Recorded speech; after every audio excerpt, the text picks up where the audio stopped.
Virginia and South Carolina weren't the only states with some compelling races last night. We're also keeping a close eye on Maine. We've got a bunch of races going on up there. There's two gubernatorial candidates. They rolled through their primaries uncontested. The incumbent Republican governor, Paul LePage, faces what likely will be another brutal three-way race against the Democratic Congressman Mike Michaud and an independent who ran last time, Elliott Cutler. Well, let me talk to the Democratic nominee now. Congressman Michaud joins me. First of all, congratulations on being the Democratic nominee. I know it wasn't necessarily as action-packed as some of the other primaries we've been covering this morning. But congrats on that. Let me ask you, thank you. Three-way race. The dynamics of this, it hurt Democrats, obviously, 4 years ago. How do you unite the left-of-center coalition in Maine to prevail? Well, I start off with a very good, strong base, Chuck. I've been representing the Maine 2nd Congressional District for the last 12 years, which is more conservative than the 1st Congressional District. So I have a very strong base that I feel really good about. The enthusiasm out there among not only Democrats and independents, but also moderate Republicans has just been fantastic. And we've been able to get endorsements that Democrats do not traditionally get, such as Maine Association of Police, the Maine State Troopers Association, firefighters. So I feel really good where we're at today. What would you tell a voter that says, you know, I don't like Governor LePage, but I'm going with Mr. Cutler and not with you because the two parties have really got me upset these days, and I think it's time to sort of break the monopoly? Well, actually, I'm the only candidate in this race that does have a proven track record of being able to work across the aisle to get things done. When I was president of the Maine Senate, we had 17 Democrats, 17 Republicans, 1 independent.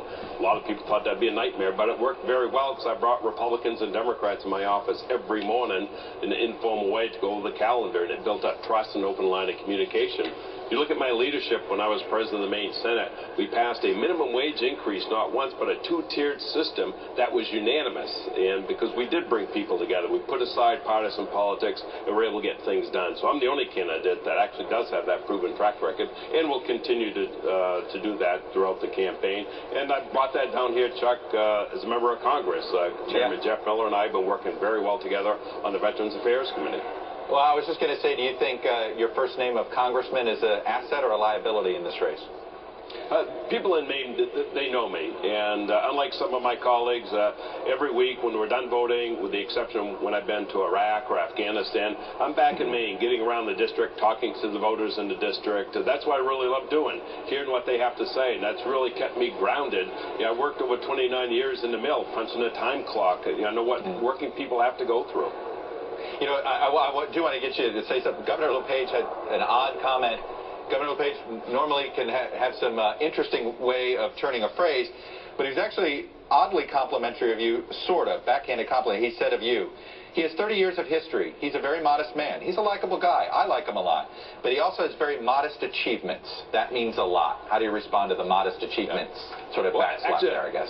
Yeah, well, actually, I've got a lot of achievements. I received a national award for my efforts, Lifetime Achievement Award for economic development. When you look at what I've been able to do in Maine as far as veterans issues with building new facilities for access for our veterans. So I've got a lot of achievements, not only here as a member of Congress, but also in Maine, and will definitely be touting where I want to lead the state. And I have a vision, I have the experience and commitment to put Maine back on the right track. All right, Mike Michaud, I will leave it there. The Democratic nominee for governor of Maine. It's going to be quite the three-way race. We'll be following it very closely.